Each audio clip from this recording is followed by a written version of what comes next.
Hello, I'm Yara Mazen, and welcome to the podcast Education Reimagined. This podcast is brought to you by New Era Education. These conversations were designed to explore how education not only shape our children's learning, but also who they become. Across this season, we will speak with teachers, students, parents, and experts about the elements that shape our children's journey, from curriculum to creativity, from resilience to leadership, and of course, community. Welcome again, and I hope you enjoy the conversation. Uppingham was founded in 1584 in Rutland in the UK. And I can't forget that date because it's the name of the building that my office is in. So it's a very old school. It was the first school to ever have an HMC conference. HMC is a big organisation for all the private schools in the UK. Okay. So HMC started there. It was originally a boys' school, as most independent schools in the UK were. Okay, so it's not a state school. It's not a British state school. It's an independent education system. Yes, it's a private school. It's a public school, which is really confusing, isn't it? Yeah, it's a private and a public school? What do you mean? This is where it's so confusing, so I'm going to explain. Yes. Public schools in England are the oldest private schools. Who knew? Okay, interesting. So there are a group of public schools in the UK. Uppingham is one of them. Other schools in the group are Eton is a public school, Cheltenham College, Marlborough, Rugby, schools like this. Okay. Very famous schools in the UK. So Uppingham is one of those, one of the oldest and most well-established and highly regarded schools in the country. So we were very excited when we were asked to open another Uppingham, the first ever other Uppingham, here in Cairo. And it seemed very fitting to be here near the pyramids, which is just wonderful with all the huge amount of history there. I did say to them at the time, this is one of the oldest schools in the world, and you've put it next to something that's so much older. So well done. So we were speaking about heritage and the civilization of Cairo and how they mesh into each other. But first, you were talking about the essence of Uppingham. For sure, yes. So can you tell me a little bit more? How would you describe the essence, the real essence of Uppingham? So the real essence of Uppingham School is the holistic education. And lots of schools talk about holistic, I think, now.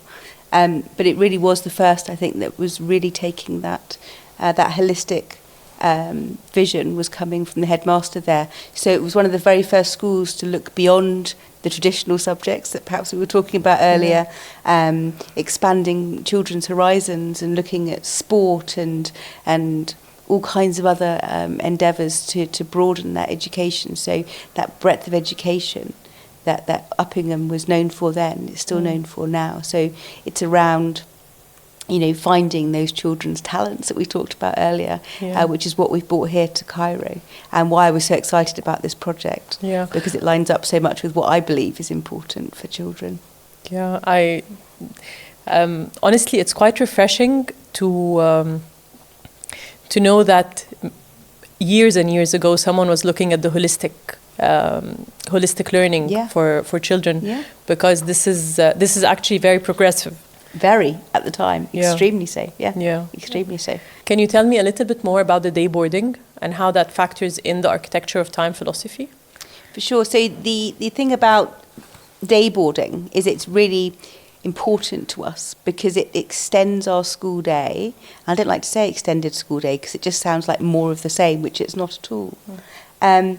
Uppingham School in the UK, as I mentioned, is a very old school, but it's also a boarding school. And so boarding schools, the children, as I'm sure people know, stay at school most of the time. Sometimes they stay just in the week and go home at the weekends. Sometimes they stay all the time. So children go to boarding schools in the UK. My own children went to boarding school in the UK because they are immersed in that educational experience, in that educational community. And that brings lots of opportunity with it because the children spend so much time in a consistent environment with people who really understand and know them very well. And also the benefit of that is that they're not spending time moving from one thing to another. As you can imagine, if you spend you finish school and you spend an hour going to somewhere different for a club or whatever, and then you spend an hour going home again, and you've lost 2 hours a day. That soon adds up over the course of the year. And And as a working mother as well, I just felt that it was in my own children's best interest that they spent their time where it was focused on their development rather than hanging around waiting for me, for example. So when we were designing Uppingham Cairo, we looked at all the wonderful benefits that come from that boarding system from Uppingham and how we could implement those here, how we could have that architecture of time, if you like, to extend the amount of time the children are here. Because essentially, really, if they're in the senior school, they're coming at 7:30 for breakfast and they're going home at 9, having already done their homework, having done their clubs, having done their activities. So really they're going home to have a shower and going to bed. So it's not vastly different from boarding school. Yeah, and they get to have quality time as well because you're not running around from one place to another. You're just focused. Exactly. And, we talked earlier about finding our children's passions and finding what they're good at. Well, this just gives us so much more opportunity to do that because they choose from, goodness knows how many clubs, many clubs. Yeah. Uppingham does have a lot of sports facilities, and it's beyond sports actually. Yes. So we have many things there. We've got children building racing cars and arts and photography and creative arts, performing arts, lambda, goes on and on and on. So because this is their school, this is their home, they choose the activities that they want to take part in. So they build a day that suits them.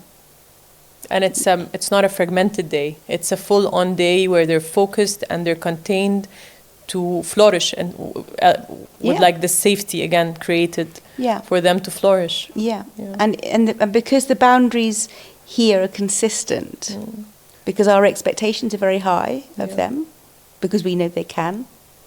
So we're expecting them to behave in a certain way. We're expecting them to be courteous and polite and kind to each other. And they maintain that all that time.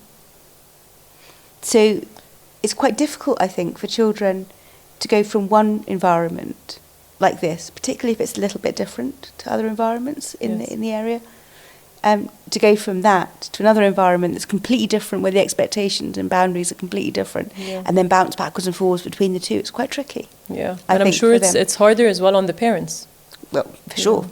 But the key thing for me is that if you are in a safe place like this, where the adults really care about you, and they really want you to help you to develop, to get the very best out of you, and if you're doing that for that extended period, it makes a huge difference to what they can achieve, and how quickly they develop really is very fast.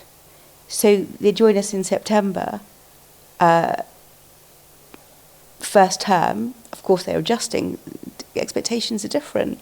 It takes time. But by February, March, April, they're transformed. Transformed. Yeah. Which is wonderful, but still them. That's also really important to say. Yeah. We're not trying to change them as people. So one would think that a British boarding school might be too disciplined or too restrictive for freedom, or it might be a bit hard for the kids. Yes. What would you say about that? I think it's a very unfair accusation, actually, as it happens. I do. I think people do perceive that. They do. I don't know. Maybe it's too many stories from the olden days. I don't know. That certainly is not the case. It's not about discipline for discipline's sake. And it certainly isn't about the sort of discipline that people bring to mind, I think, when they think about that word. For us, it's about self-regulation, a lot of it. I love that you use that word. It's really important. The capacity to understand that, okay, I might feel like doing that, but I'm not going to do it because I don't want to be the kind of person who would do that. That's very different from I'm not going to do that because I'm going to get in trouble. Yeah, or I'm not allowed to do that. Or I'm not allowed to do it. So So I think perhaps people might think, oh, it's a British school, and they're going to go around telling them off all the time. That's not true. We do have high expectations, and our boundaries don't move.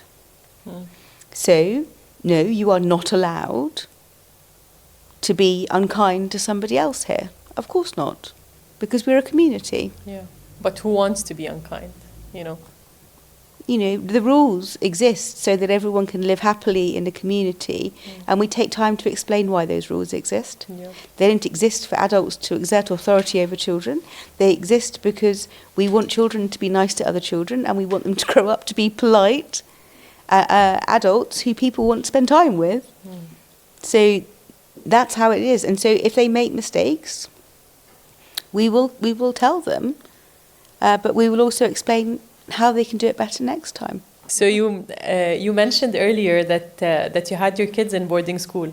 I did. If you have a choice to send them to from the get-go, from the beginning of their lives, or from senior school, what would you do?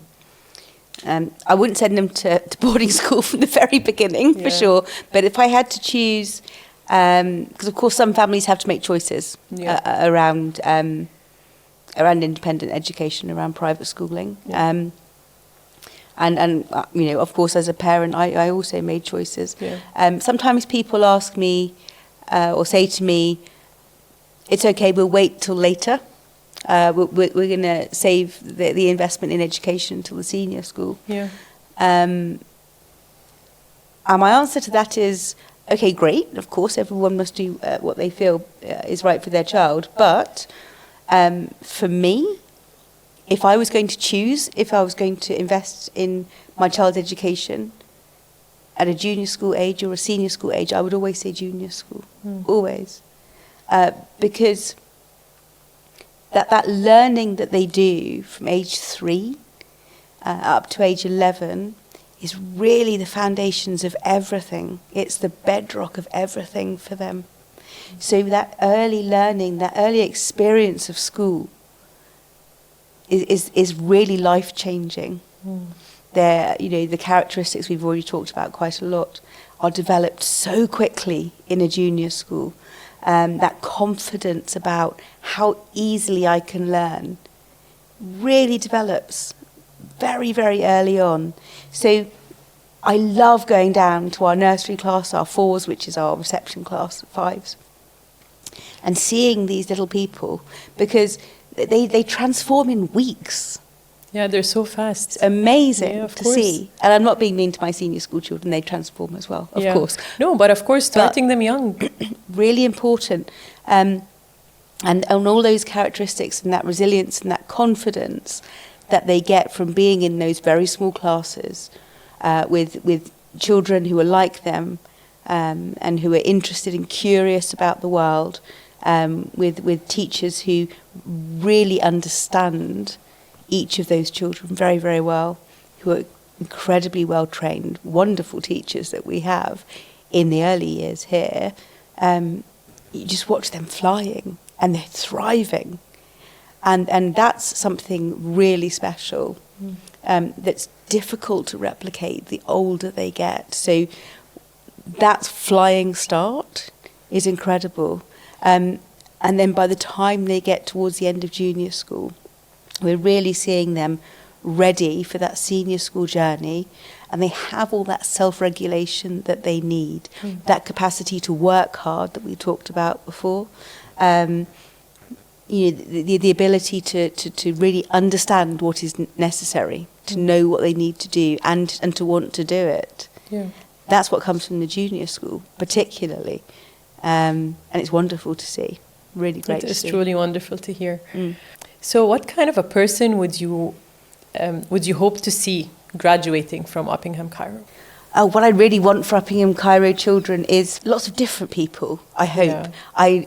I would hate it if they were, we sort of, like little cookie cutter school sometimes. I don't think... I don't want them to come out the same. I hope that they come out of here entirely as they came in terms of who they are. Because we're not trying to change children. Yeah. We want them to be who they are, because that's really important. But I want them to leave here the best version of themselves that they could possibly be. So, like a diamond. So, still as they were, but with all of their edges defined, and with everything that they need to look forward with real confidence. You know, sometimes you hear a lot of phrases in education, and one of the ones that's been going around for a while is we don't know what jobs are going to be available for them when they leave school. Because so much is changing. You know? This is true, but I'm not sure that that's any different from how it's ever been. If I'm really honest, I really don't think that when I was at school in 1983 or whatever, that any of the jobs that currently exist were undermined. I know, and I don't really think it's. I think it's okay. I do know how to work my phone, so you know, you do continue to learn through adulthood. So I don't think it's that so much. I think that's always been the case. But I think we all recognise that the world is in a fairly tricky spot in some ways now. And perhaps the future is less predictable in many ways beyond jobs than it has been for a long time. I agree. So what I want for my children is to feel confident that when they walk out of this very protective environment that they're in here, that they, even though they have been safe here, that they have all the skills that they need to be safe outside of here. And that's really important. We're not putting them in a bubble at all. We are protecting them and keeping them safe. That's my job. Yeah, for them to cultivate their inner safety. For sure. Yeah. But at the same time, I want them to go out there, and I want their parents to be confident that when they get on that plane to go to that university, perhaps in a different country, that they are going to be fine. Yeah. That's really important. Yeah, so back to that character, those characteristics that we were talking about earlier, that resilience, self-regulation, confidence. That's what they need. And you know, my little weeble people, so that if they get knocked, I know that they're going to jump back up and they're going to carry on, they're going to be fine. Someone has mentioned to me the word scholars or scholarships in Uppingham, Cairo. Would you please elaborate? For sure. So we have a scholars program here. Yeah. We have a wonderful Master of Scholars, Dr. Roberto Cachovi, who looks after the academic scholars. We also have sports scholars and art scholars and drama scholars. So we have scholars in all areas of the school.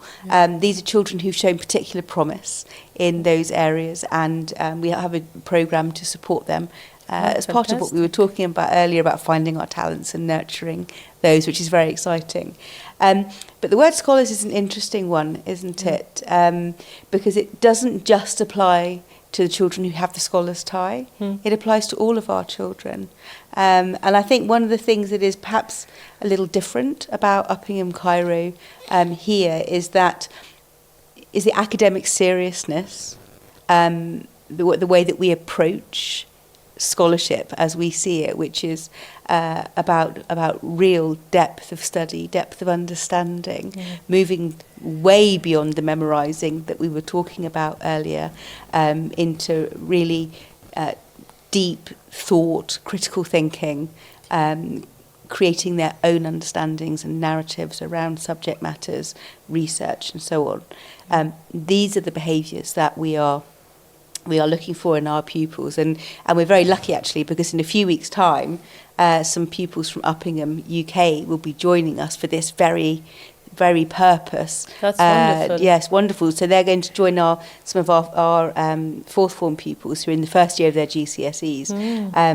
They're in the same year in Uppingham, and they're going to do some mentorship with them. That's fantastic. To talk to them about how they study at Uppingham UK, what scholarship means to them, what scholars look like in all shapes, whether they have the tie or no, and to share that experience and that academic seriousness, which is learning is important, understanding is important, and that's really what scholarship is about for us here, and it's more than just learning and repeating and tests. Emma, I have been delighted to learn a little more about Uppingham Cairo and learn a little bit more about the ideologies it carries, because I, for one, resonate very much and wouldn't wish more for my kids. Oh, that's very kind of you to say. That's Thank very you. true, to be honest.